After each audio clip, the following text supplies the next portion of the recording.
Alicia Stolkigner, el campo de la salud mental en la Argentina.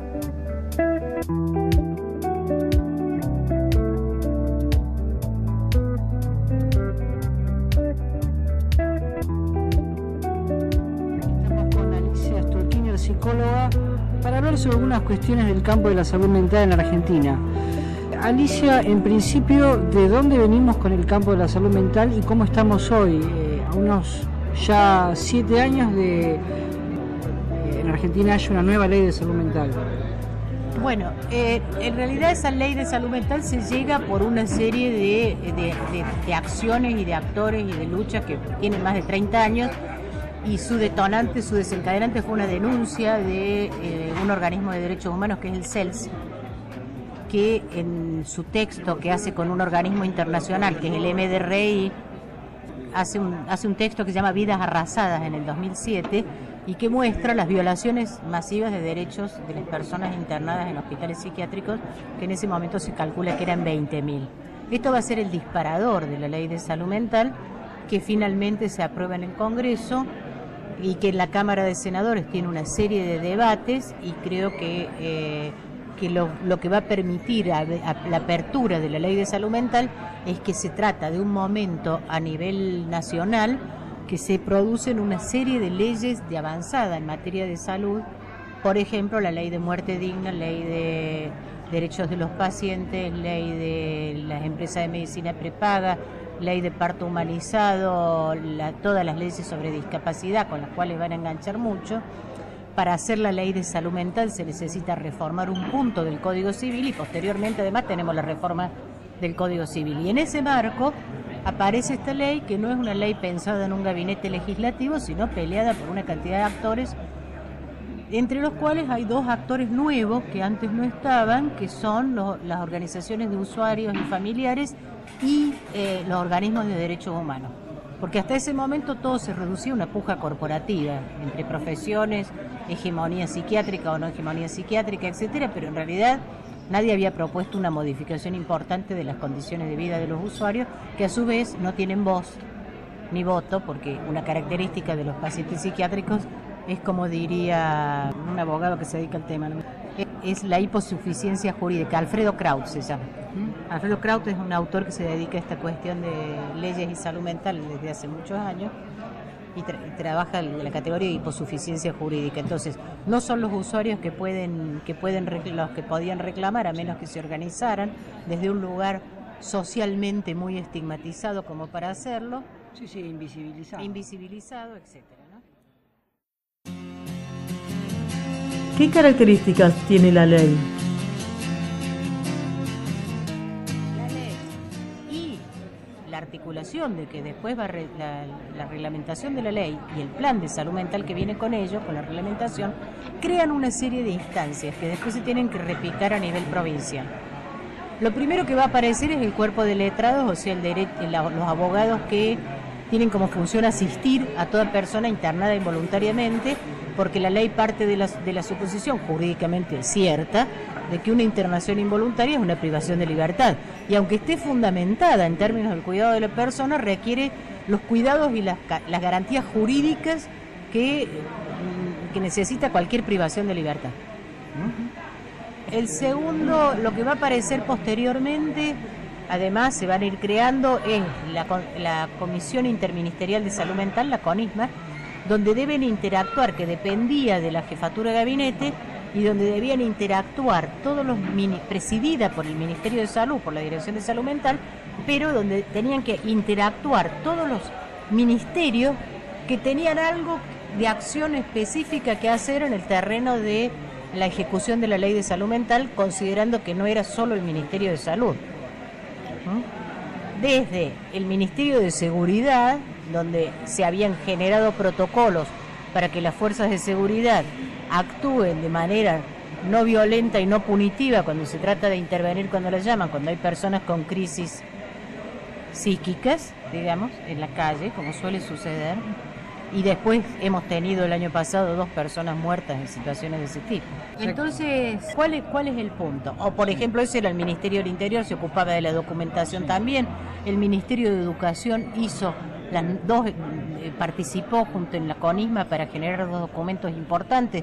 Uno fue las indicaciones para las universidades, para las currículas, para adecuar las currículas, y el otro fue para prevenir el sobrediagnóstico de la infancia en las escuelas. Bueno, el Ministerio de Trabajo tenía que ver la generación de las formas de empleo, empresa social, etcétera, etcétera. Este era el lugar de gestión de esto, era la CONISMA. Y como tal dependía de la jefatura de gabinete, porque la jefatura de gabinete es la que tiene en sus manos la capacidad de convocar a todos los ministerios. Sí. Bueno, y después, cumpliendo con el plan de salud mental y con las indicaciones, la CONISMA creó en su momento el Consejo Consultivo Honorario, que es un consejo consultivo, como su nombre lo indica, que va pautando líneas de intervención, problemas, etcétera, para que se intervenga en salud mental, y que está compuesto por representantes de unidades académicas, asociaciones profesionales, organizaciones de usuarios, etcétera. ¿Qué actualidad tiene hoy y qué papel cumplen las neurociencias? Bueno, cuando sube el gobierno de Macri, empieza primero una especie, hay un periodo largo que en realidad lo único que está sucediendo en ese momento en el Ministerio de Salud es que están cerrando programas o controlando, fiscalizando, etcétera, hasta que ahora se larga una propuesta más integral que habrá que revisar de qué se trata, que es la CUS. Pero cuando se ocupa la Dirección de Salud Mental, lo que dice manifiestamente es que se va a seguir adelante con la ley, pero en la práctica se desfinancia el Consejo Consultivo Honorario, que se ha reunido una sola vez, financiado hasta ahora, y se trata de trasladar, y de hecho se traslada, se desmantela la CONISMA, y lo que se está tratando es de trasladarla a la órbita del Ministerio de Salud. O sea, que siendo un encuentro ministerial, funcione en el interministerial, funcione en el Ministerio de Salud, lo cual de alguna manera desfuncionaliza la idea, ¿no? Bueno, en medio de eso además tenemos una cuestión que hace a lo cultural, que es el uso ideológico de las neurociencias. O sea, yo en principio en este momento hay una fuerte inversión internacional para llegar a lo que se llama el mapa global del cerebro humano. O sea, hay una fuerte inversión internacional en el funcionamiento del sistema nervioso. Sí. En sí mismo, los avances de las neurociencias no pueden ser reprochados ni tomados en broma, porque son avances importantes. El problema es la neurochantada, no las neurociencias. La neurochantada consiste en agarrar livianamente los avances de las neurociencias para construir un discurso de divulgación que fundamentaría una especie de raíz biológica medicalizante de cualquier problemática psíquica que aparezca, que pueda ser entonces sí abordada individualmente y básicamente por la vía de la medicamentalización. Eso es lo que de alguna manera a mí me parece que está sucediendo acá con mucha fuerza, y que probablemente lo que se está tratando de hacer es de desvitalizar el movimiento de salud mental, que es fuerte. De hecho, las provincias han seguido creando órganos de revisión, porque me olvidé decir, el otro organismo que funciona es el órgano de revisión. Y cada provincia tiene que crear el propio, y de hecho hay provincias que han seguido creando sus propios órganos de revisión. Hay un movimiento importante de apoyo a la ley de salud mental. La impresión que yo tengo es que en lugar de ir de frente contra ese movimiento, lo que se va a hacer es ir tratando de generar un movimiento paralelo, digamos, basado en el discurso de las neurociencias, con una visión neurobiologista, digamos, a la cual se le va a poner muchos recursos. El año pasado o hace poco hubo en Quilmes un encuentro que se llamaba Cerebrar la salud mental. Yo creo que la estrategia no es tanto ir de frente, derogar la ley, etcétera, sino primero minar los movimientos de apoyo a la ley de salud mental, y una vez que se estén lo suficientemente debilitados, meter esta cuestión, las reformas necesarias para adecuarla a las ciencias actuales, etcétera, etcétera, y ahí se va a ver mucha modificación. Esto no es nuevo, quiero decir. No son actores que nacieron ahora porque subió este gobierno, ya estaban. El asunto es cómo se modifica la correlación de fuerza. Alicia Stolkigner, el campo de la salud mental en la Argentina. ¿Cómo ves en estos años todo el trabajo de salud mental comunitaria que se viene haciendo en el país? A mí me parece que se configuró como un movimiento bastante potente. Transformar representaciones y prácticas que tienen más de un siglo y que además hunden sus raíces en el nacimiento de la modernidad no se hace un día para el otro, particularmente porque tienen actores fuertes. A mí me preocupa mucho cuando la gente te dice esa ley no se va a aplicar, porque si a mí me dice un jefe de servicio, me dice esa ley no se va a aplicar, quiere decir que él no la va a aplicar. ¿Está claro? Las leyes son herramientas de exigibilidad. Si uno a la ley está ahí y uno se va y se queda en su casa esperando que alguien la aplique, estamos mal. Yo siempre pongo un ejemplo que lo tomo, yo nunca he visto una normativa aplicarse más rápidamente y cumplirse más rápidamente que la normativa que prohibió fumar en lugares públicos. ¿Y eso por qué es? ¿Porque el Estado invirtió millones de dólares en obligar a la gente a dejar de fumar en lugares públicos? No. ¿Porque puso un policía en la puerta de cada bar para impedir que la gente fume en lugares públicos? No. ¿Y entonces? Porque empoderó a los no fumadores. Entonces, antes de que existiera esa ley, uno estaba en un restaurante y en la mesa al lado estaban fumando como chimenea y la persona era asmática y no podía estar ahí, llamaba al mozo, le decía, mire que ahí a mí me hace mal el humo, y entonces la cambiaban de lugar a ella, la ponían en esa mesa al lado de la puerta del baño, que es la que nadie quiere, ¿entendés? O le decían con 0 grados de temperatura, mire, lo único que le puedo ofrecer es que se siente en la vereda. Ahora, el que se tiene que sentar en la vereda es el fumador, porque el no fumador invoca una ley y la posibilidad de una denuncia, etcétera, etcétera, y con eso, y además se ganó una especie de consenso social al respecto, básicamente. Sí, porque es el que está afectado. El afectado ganó, porque, porque si no lo tenías que hacer por la fuerza. Yo soy fumadora, he dejado de fumar hace poco tiempo, no es un problema moral ni cosa por el estilo, es un problema de utilización de los espacios públicos. Y uno de los problemas que tenemos con salud mental es que los principales afectados es una población cuya voz, además, ha sido negada sistemáticamente. Entonces no tienen por dónde ellos mismos, digamos, sienten su debilidad para salir a reclamar.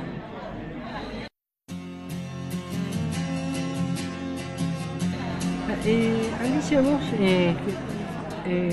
¿cómo has visto esta experiencia, no sé si lo has vivido, esta experiencia que hubo en Italia con Basaglia, digamos, cada contexto es distinto, porque es un contexto totalmente distinto, pero ¿cómo has visto ese proceso? Bueno, yo no he sido una persona, no soy una investigadora de la experiencia italiana. Ajá. Pero por ahí otra experiencia. La experiencia italiana tuvo el valor, miren que es del año 1978, ¿no es cierto? Y tuvo el valor de ser dentro de esos países que emprenden reformas en la posguerra de políticas en salud mental, el primer país, Italia, que saca una ley que directamente prohíbe la existencia de las instituciones psiquiátricas monovalentes. Las instituciones psiquiátricas italianas eran peores que un campo de concentración. Ahora te lo digo así, miren algunas pocas películas donde aparece, porque acá, cuando algunos dicen, no, los hospitales son hospitales psiquiátricos, se olvidan lo que en realidad eran esas instituciones. Cuando yo era estudiante, un ayudante práctico nos llevó a Oliva, en Córdoba. Y Oliva en ese momento tenía 5.000 pacientes y 10 profesionales. A mí no me digan que eso es una institución hospitalaria. Tenía 10 médicos o 15. Entonces, no hay ningún hospital que funcione así, con 5.000 pacientes y 10 médicos. Quiere decir que esos 10 médicos tenían 500 pacientes a cargo cada uno, quiere decir que su posibilidad era de verlos una vez al año, más o menos. Y mucho menos de conocerlos o cosas por el estilo. Sí, la experiencia de Italia me decías que era muy de estremecedor lo que pasaba ahí. Claro, y Italia, en la posguerra, con un desarrollo muy importante de un sistema de salud basado en la lógica de derechos, en ese marco, claro, de un sistema, porque es el marco de la reforma de salud italiana, claro, en ese marco es que Basaglia lleva adelante esta reforma, que si vos me preguntas, yo le tendría una mirada crítica a algunas cosas, pero yo recuerdo, por ejemplo, discusiones entre Mary Langer y Franco Basaglia, alrededor de que Basaglia, en una posición muy extrema, niega la intervención de los técnicos. ¿Sí, no? Esa es una. Sí. Y la otra, que es una experiencia actual, que en Italia, yo porque rotó una docente mía de mi cátedra, una investigadora de mi cátedra, rotó por algunos servicios italianos, no de salud mental, sino de atención primaria de la salud. ¿Y cuál es el tema? Lo que quedó de esa época, salud mental funciona por un lado, en el primer nivel de atención, y atención primaria de la salud funciona por otro. Entonces, en atención primaria de la salud, en el primer nivel de atención médica, no hay nada de salud mental en Italia. Sí, En ese sentido, la Argentina tiene como un potencial para desarrollar otra cosa. Claro, sí, más que hablar por ahí de salud mental, hablar de salud directamente. Claro. Porque si no, digamos, siempre queda esta cosa de que el campo de la salud mental es un campo propio, claro, y que disociado del campo de la salud. Y que además es para trabajar con lo que anteriormente eran los pacientes psiquiátricos, para externar los pacientes del manicomio, cosa que yo creo que es así. Claro. Pero lo que yo veo en muchos centros de atención primaria de la salud es que la gente del primer nivel de atención trabaja en problemáticas mucho más amplias, mucho más complejas y mucho más interdisciplinarias, que son demandas que surgen en el primer nivel de atención. El trabajo y los pacientes de salud mental. Yo tenía una frase que decía: una política de desmanicomialización requiere una política de empleo pleno. Esto, sí. ¿Por qué? Porque una de las formas centrales de integración de las personas en nuestra sociedad es el trabajo. Y entonces lo que pasa es que ahí la post-Basaglia en Italia desarrolla toda la cuestión de empresa social. Ahora va a haber un encuentro en Quilmes sobre empresa social, porque lo que hay que pensar, eso es bien importante, que nosotros tenemos una idea de eficiencia laboral que no contempla las particularidades, no contempla las particularidades de cada uno. A mí me da la impresión de que ahí tenían que confluir